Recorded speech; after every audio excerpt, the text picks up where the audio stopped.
माझ्या याचा विषय आहे लोकसंख्या शिक्षण आणि जो विषय आहे संसाधन व्यवस्थापन, म्हणजे जे मृदा, हवा, पाणी, जल, ध्वनी जे आहे त्याचं व्यवस्थापन आता भागीदार कसं करावं लागणार आहे हा एक विषय घेतला मी. आणि सगळ्यात लोकसंख्येचे कारण म्हणजे मेन महत्वाची भूमिका आहे ती म्हणजे स्त्रीची, आणि म्हणून मी बेटी बचाओ बेटी पढाओ हा विषय निवडलेला आहे. आज आपण बघतो की लोकसंख्या ही लोकसंख्येचा प्रश्न सुद्धा अतिशय वेगाने वाढत आहे. आपण बघतो की लोकसंख्येमुळे आपल्याला अनेक दुष्परिणाम भोगावे लागत आहेत. स्त्री जर शिकली नाही तर हे राष्ट्र टिकणार नाही. आपण स्त्री भ्रूण हत्या करतो, तर स्त्री भ्रूण हत्येमागची कारण काय? द्यावा लागणारा हुंडा, सामाजिक असुरक्षितता, धार्मिक समाज असतो, त्यानंतर असुशिक्षितता, छोटे कुटुंब असते, त्याच्यामुळे सुद्धा स्त्री भ्रूण हत्या होते. समाजातून अवयव नव्हती स्त्रीची, शिक्षणासाठी झालेला खर्च वाया जाईल ही सर्वात महत्वाची भूमिका आहे. त्यानंतर आपले राष्ट्रीय लोकसंख्या धोरण 20 फेब्रुवारी 2000 साली आखले गेलेले आहे. तर त्याचा मुख्य उद्देश म्हणजे हम दो आणि हमारे दो या तत्वाचा पुरस्कार केलेला आहे. तर आपण जर राष्ट्रीय लोकसंख्या धोरण जर आपण पाहिले तर ते डॉक्टर M.S. स्वामीनाथन यांच्या अध्यक्षतेखाली कमिटी स्थापन केली. तर हे राष्ट्रीय लोकसंख्या धोरणाचं वैशिष्ट्य आपण पाहिजे तर 2046 पर्यंत लोकसंख्या स्थिर करणे, माता व बाल मृत्यू दर हा कमी करणे, त्यानंतर एक मुलगी कोणाला एक मुलगी असेल त्याला प्रोत्साहन देण्याचं काम आहे. त्यानंतर बालविवाह आणि लिंग यासाठी त्याला प्रतिबंध केलेला आहे. अशी राष्ट्रीय लोकसंख्या धोरणाची कार्य आहे. त्यानंतर आपण जर पाहिलं तर आपल्याला राखी बांधायला बहीण हवी आहे, जन्म द्यायला आई हवी आहे, बारशाला आत्या हवी आणि लग्नाला बायको हवी. मुलगी का नको? मुलगी शिकली तरच आपलं राष्ट्र टिकणार. कारण मुलगी दोन्ही परिवाराचा मार्ग फिरू शकते. त्यानंतर शिक्षण लोकसंख्या शिक्षण म्हणा, कोणतं दुसरं शिक्षण म्हणा ती देऊ शकते.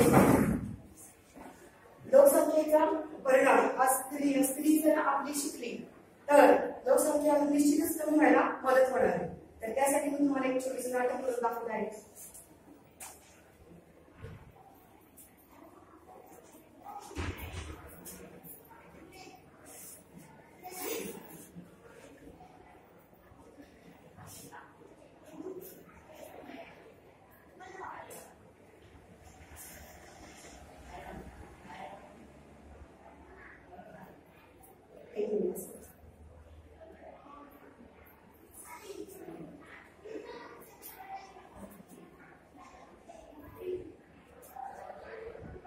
नमस्कार.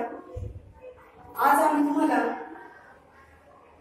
मुलगी शिकेल तरच राष्ट्र टिकेल हे नाटक तुम्हाला सादर करून दाखवत आहोत. तर नाटकामध्ये मी आहे ज्ञानदा आणि मी आहे चकोली. ज्ञानदा आणि चकोली या दोघी जणी मैत्रिणी शाळेमध्ये शिकणारे आहेत. तर प्रसंग आहे मधल्या सुट्टीमधला.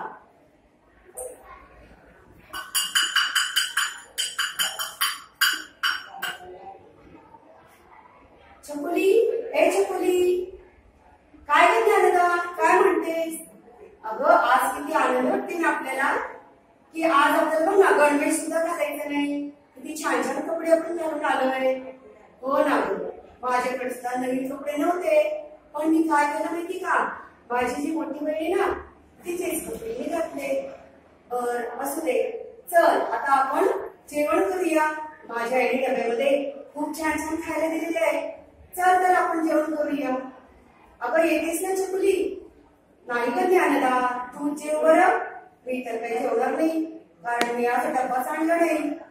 का ग चकुली, काय झालं तुला? का नाही आणलास तर तू डबा?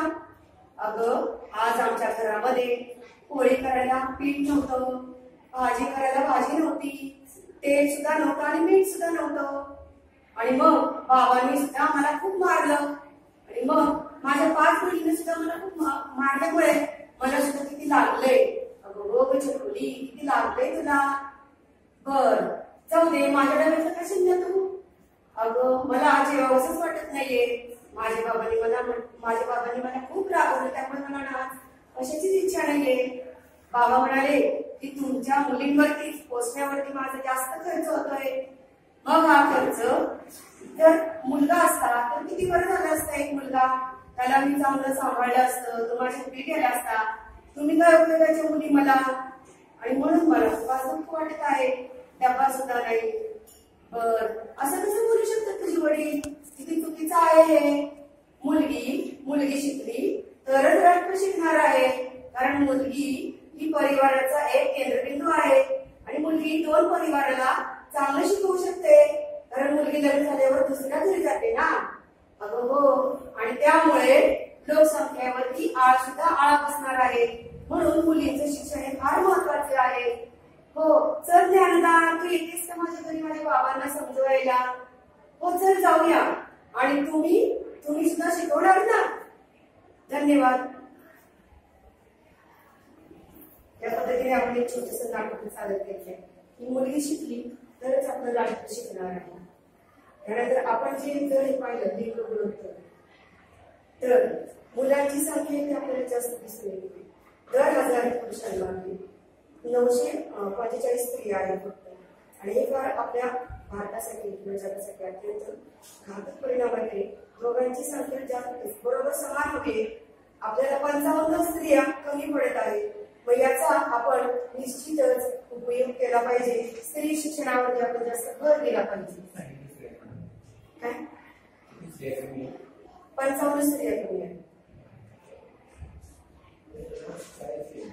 नाही, मी सर्च करून मी पण सर्च केले ना, आताही टाकू शकते.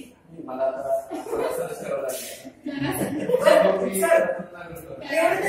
मला काय भांडण नाही करायचं. नाही सर हे ना 2011च्या जनगणनेनुसार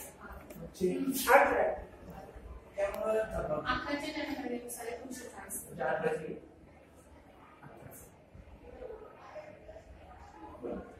आजची 2018 म्हणजे लेटेस्ट मागच्या महिन्यात सुद्धा लोकसंख्या सांगू शकते.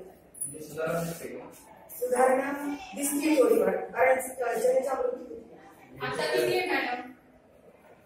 आता 55 कमी आहे. एकूण किती स्त्रियांचं 945. 5 ने वाढले. सुधारणा दिसते म्हणजे आपण सामाजिक प्रबोधन करते त्यामुळे हा फरक झालेला असावा असं मला वाटतं. त्यानंतर स्त्री शिकली पाहिजे, स्त्री शिकली पाहिजे.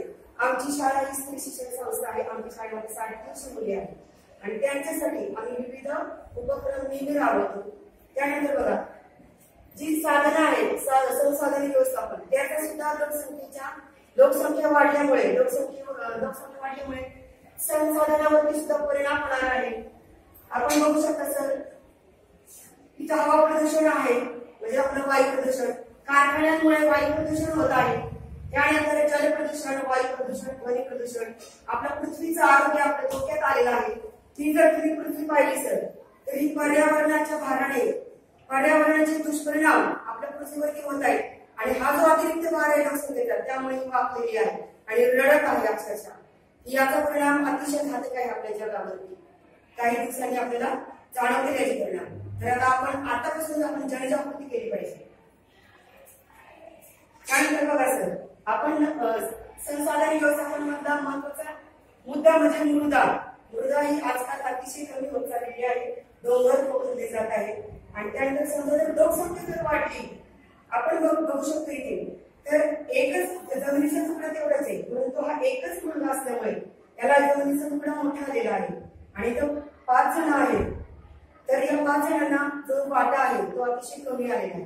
आपण लोकसंख्येचा हा देखील एक परिणाम बघू शकतो. त्यानंतर पर्यावरणाचा होत आहे. पृथ्वी रडत आहे अक्षरशः. या अक्षरशः तिच्या डोळ्यामधून रक्ताचे अश्रू गळत आहे. अक्षरशः आपण हा नाश करून घरीच थांबवला पाहिजे.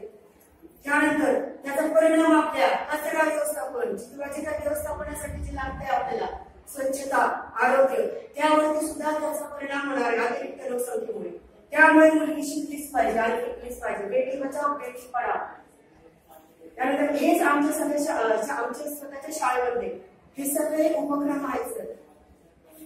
दीपोत्सव, आम्ही दरवर्षी दीपोत्सव साजरा करतो. त्यासाठी प्रत्येक वर्षी नवीन थीम घेतली जाते. या वर्षीची आमची थीम होती भाऊबीज दिली मुलींना शिकण्याची नामी संधी. मागच्या वर्षी होती जल है तो कल है. त्याच्यानंतर त्याच्या आधीच्या वर्षी होती बेटी बचाओ बेटी पढाओ.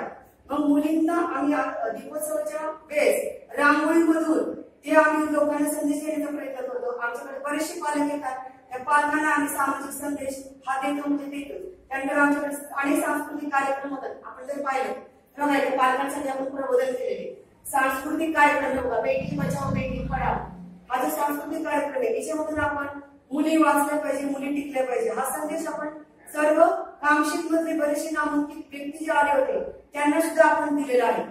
त्यानंतर आमच्या शाळेमध्ये उपक्रम आहे, प्रकल्प स्तरामध्ये विज्ञान प्रदर्शनामध्ये आमचा प्रथम क्रमांक आला होता. जलशुद्धीकरण प्रकल्प आहे हा. त्यानंतर स्वच्छ भारत अभियान ही सुद्धा आम्ही 1 वर्ष थीम घेतलेली सांस्कृतिक कार्यक्रमामध्ये, तर त्याच्याविषयी सुद्धा आम्ही जनजागृती केलेली आहे. त्यानंतर आमच्या शाळेमध्ये आरोग्य तपासणी शिबिर आहे ते सुद्धा मोफत केलेलं होतं.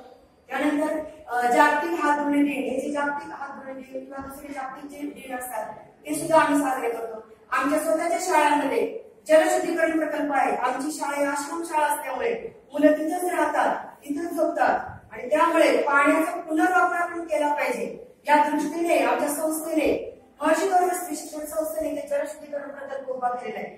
तर या पाण्याचा उपयोग आम्ही शेती तयार केलेली आहे सर, आणि शेतीमध्ये आम्ही मागच्या वर्षी वांगी, मिरच्या, भेंडी याचं उत्पादन घेतलेलं आहे आणि ते स्वतः मुलीने खाल्लेलं आहे. त्याच्यानंतर हे जे पाणी आहे ते फ्लश करतात टॉयलेटसाठी ते वापरलेलं आहे, म्हणजे हा सुद्धा एक आपण उपयोग केलेला आहे साधनांचा. त्यानंतर इथे पण मोफत नेत्र तपासणी, सामाजिक बांधिलकी यासाठी मोफत नेत्र तपासणी आपण घेतलेली आहे. अल्पदरात आपण चष्मे वाटप केलेले आहे. त्यानंतर मोती बिंदू तपासणी शिबिर सुद्धा आपण घेतलेला आहे. त्यानंतर बघा आमच्या शाळेमध्ये मुली नुसतं इतर उपक्रमच नाही परंतु बुद्धिमान सुद्धा आहे. ही जी मुलगी आहे ती माझी पहिलीत असताना मी तिला शिकवलेली आहे. तर ही मुलगी ओंकार तरुण मित्र मंडळ लोणावळा इथे जे बुद्धिवर्धन किंवा याची जी स्पर्धा आहे किंवा जनरल नॉलेजचे जे प्रश्न आहेत तिच्यामध्ये ही मुलगी पहिली आली. फक्त नुसतं लेखीच नाही तर ओरल सुद्धा त्यांनी व्यवस्थित दिली. दोन्ही परीक्षेमध्ये पास होण्याला प्रथम क्रमांकाचे बक्षीस मिळालेले. त्यानंतर आमच्या कामशेतमध्ये आम्ही मागच्या वर्षी स्वदेशीचा जागर आणि प्लास्टिक बंदी याविषयी पथनाट्य आम्ही सादर केलं होतं. त्याचंही बातमीमधलं कात्रण आहे. आणि कामशेतमध्ये शिवाजी चौक आहे तिथं आणि 2-3 ठिकाणी पोलीस चौकी किंवा एक असं मंदिर आहे पांडुरंगाचं, तिथे आम्ही 2-3 ठिकाणी आम्ही आमचं पथनाट्य सादर केलेलं आणि त्यामधून आम्ही स्वदेशीचा जागर हे आम्ही लोकांना संदेश देण्याचा प्रयत्न केलेला आहे. फक्त नुसतं सांगण्याचं काम नाही तर आपण लोकांमध्ये समाज परिवर्तन घडवलं पाहिजे. इथे आम्ही व्यक्तिमत्व शिबिर घेतो सर मुलींसाठी, तुम्ही बघू शकता. दरवर्षी आमच्याकडे 3 दिवस मुलींसाठी शिबिर घेतलं जातं. त्याच्यामध्ये मुलींचे जे काही प्रॉब्लेम असतील, मुलींनी सक्षम कसं बांधलं पाहिजे, पौगंडापासून त्यांचे काय कोणती कारण आहेत किंवा त्याचे दुष्परिणाम कोणते आहेत हे सगळं त्याच्यामध्ये आम्ही लेक्चरर आणून शिकवले जातात. म्हणजे सांगतो आम्ही त्यांना, शिबिर घेतलं जातं. हे त्याचं दैनंदिन आहे आणि हे दरवर्षी. त्यानंतर आपण नुसतं हिच्यामध्येच नाही तर आपला ई कचरा ही एक पर्यावरणाची मोठा दुष्परिणाम आहे. तर हा ई कचरा आम्ही स्वतः गोळा करतो. आमच्या संस्थेने एका ठिकाणी मागवला होता आणि मग त्याच्या नंतर रिसायकल करून काहीतरी केलं असेल. हा एक आम्ही प्रोजेक्ट राबवला होता, ई कचरा गोळा करणे. त्यानंतर आपल्या सामाजिक बांधिलकी म्हणजे आपण बघतो गणपतीमध्ये ज्या मूर्ती असतात त्या प्लास्टर ऑफ पॅरिसच्या असतात, परंतु आमच्या शाळेने स्वतः मुलांनी शाडूपासून गणपतीच्या मूर्त्या बनवलेल्या आहेत आणि या मूर्त्या स्वतः घेऊन त्याची स्वतः स्थापना केलेली आहे. असं नाही की बाजारातून आणली पुस्तक बनवले म्हणून, तसं नाही. स्वतः मुलांनी घरी जाऊन स्वतः म्हणजे त्याचं मूर्तीची प्रतिष्ठापना करून काय असेल गणपतीच्या 10 दिवसांनी आनंदात घालवले आहे. आमची मुलं गणपतीला घरी जातात. त्यानंतर नुसतं हेच नाही तर आम्ही मुलींसाठी खेळ वगैरे घेतो. तिच्यामध्ये या वर्षाचं फोकस पहिला नंबर आला प्रकल्पस्तरीय. त्यानंतर 2 वर्षापूर्वी तुम्ही बघू शकाल की इथे सुद्धा आपल्या प्रकल्पस्तरीय स्पर्धांमध्ये आपला पहिला नंबर आलेला आहे. आणि म्हणून नुसतंच आपण म्हणून उपयोग नाही, मुली शिकल्या पाहिजे, शिकल्या पाहिजे. मुलींसाठी भरपूर आम्ही उपक्रम राबवतो. त्यानंतर हे बघा सर, इथे एक लोकसंख्येचा खेळ केलेला आहे. तुम्ही एक एक समजा इथे जी वरती आलेली आहे. तर आता आपण बघू शकतो की तर काय लोकसंख्या परिणाम लोकसंख्या परिणामाची त्याच्यामध्ये जी मतलब जी काढायचं लोकसंख्येचा परिणाम म्हणजे आपण तिच्यामधून हे आपण सुद्धा मुलांना शिकवू शकतो. लोकसंख्येचा परिणाम काय बालमजुरी लोक काय करतील बालमजुरी होती बाल कामगार होते आणि त्याचं शिक्षणापासून लक्ष वंचित होणार. त्यामुळे हे अतिशय ज्वलंत प्रश्न आहे हा. त्यानंतर मी गणचित्र बनवलेलं आहे. जो पर्यावरणाचे दुष्परिणाम पाण्याचा पण तुटवडा होणार आहे भविष्यामध्ये. त्यानंतर हवा ऑक्सिजन मिळणार नाही लोकांना अक्षरशः पाठीवरती ऑक्सिजनचे नळ काढले बंद करतील. त्यानंतर वृक्ष तोड सुद्धा होणार आहे. ध्वनी याचं सुद्धा प्रदूषण आपलं होणार आहे. त्यानंतर आपण जर बघितलं की छोटी कुटुंब आणि छोटे कुटुंब जर दोनच मुलं असतील तर आपण व्यवस्थित त्याला आरोग्य शिक्षण वगैरे देऊ शकतो. खूप मुलं असतील तर आपण त्याच्यापासून वंचित राहणार. तर भावीच्या मध्ये सुद्धा मला तुम्ही पुढे त्याची संधी द्यावी अशी तुमच्या अपेक्षा करते. तर तुम्ही असं म्हणून प्रयत्न करू. हो मला तुम्ही सांगितले काम केलेले सामाजिक उपक्रम.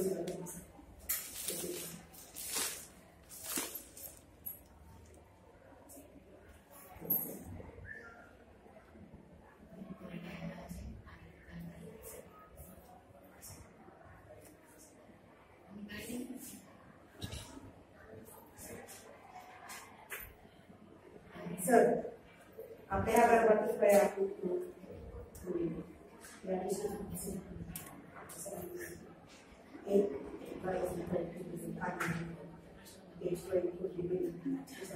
खर्चामुळे खर्च वाया जातो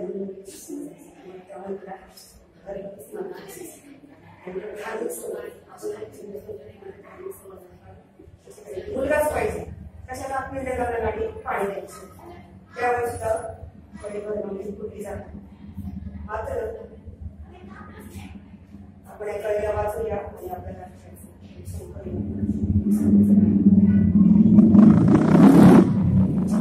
आपण जर पुरवठा हे आहे छोटे कुटुंब आणि मोठे